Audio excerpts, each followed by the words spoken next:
Ladies and gentlemen, my name is Integer, and this time around, let's take a look at Humble Bundle's Bandai Namco Publisher Bundle that is currently available and is offering 3 games for the entry point of $1, that being Pac-Man, Ace Combat, as well as Enslaved Odyssey to the West.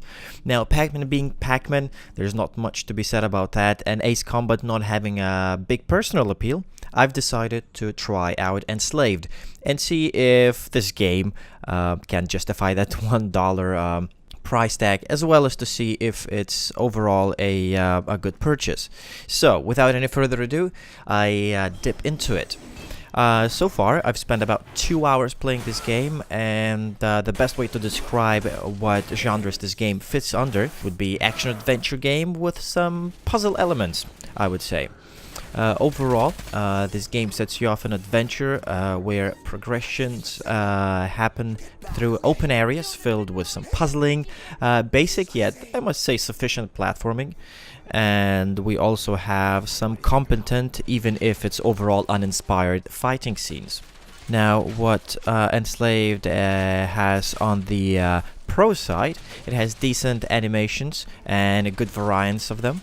It has really brilliant voice acting, with the main character that you play being voice acted by Andy Serkis, the famous Gollum from Lord of the Rings and many other good films that he'd done. And overall, I must say the characters are quite good, and I think the primary reason why this game is worth playing. So far, like I've said, a couple of hours in, there has not been a lot of character development, and their relationship has not been established completely, but I do find their banter, their voice lines, and their overall placement within this game very enjoyable. Overall, however, I must say that Enslaved Odyssey to the West does feel like a pretty generic console title. I mean, one thing to mention that it's been released about 7 years ago in 2010. Therefore, even though it looks visually sufficient, you can tell that the quality of textures is overall like quite low, with a primary focus of detail made on characters. However, that is only a bonus to gamers like myself who can only play it on lower end machines. So, overall, talking about the performance, game runs pretty decently well, about 50 to 60 frames per second overall at 1080p resolution. However, I do have overall quality set to low. For some reason, medium, not even to mention high, was inducing pretty hefty lag spikes up to about 25 or 30 frames per second. Low seemed to have annihilated that completely, and it's a pretty smooth experience overall, and even in the end of the day, the difference between low, medium, and high quality settings was not something I was easily able to notice. Talking about the game itself, I must say that the visuals and the quality of its visuals does just enough to create that atmosphere that you are playing through an abandoned and overgrown world that nature is slowly taking back from humans after some apparent catastrophe or a war that had been raging in the previous years. It seems that the machines and robots had taken over, and the humans are on the run, and there are far and few of them in between.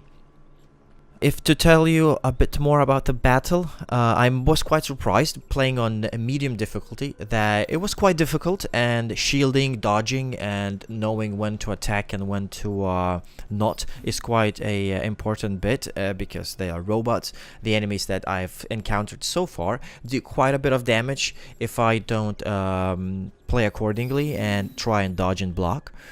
Also, I must say that things like executions and finishing moves have nice varied animations, and that really is welcoming.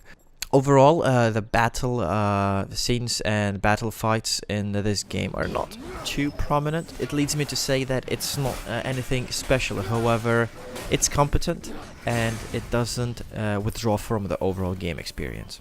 In the end, to wrap up this video, I must say that this $1 Humble Bundle of Bandai Namco published games is a cautious recommendation. Now, here is the reason.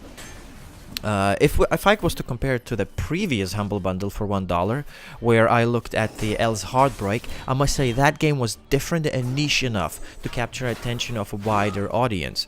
Good examples of such games I could give you would be Two Brothers or Thomas Was Alone.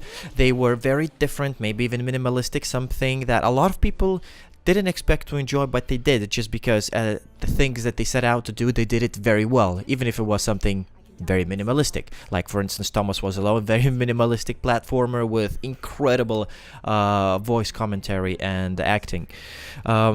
Same can be said about Elle's Heartbreak.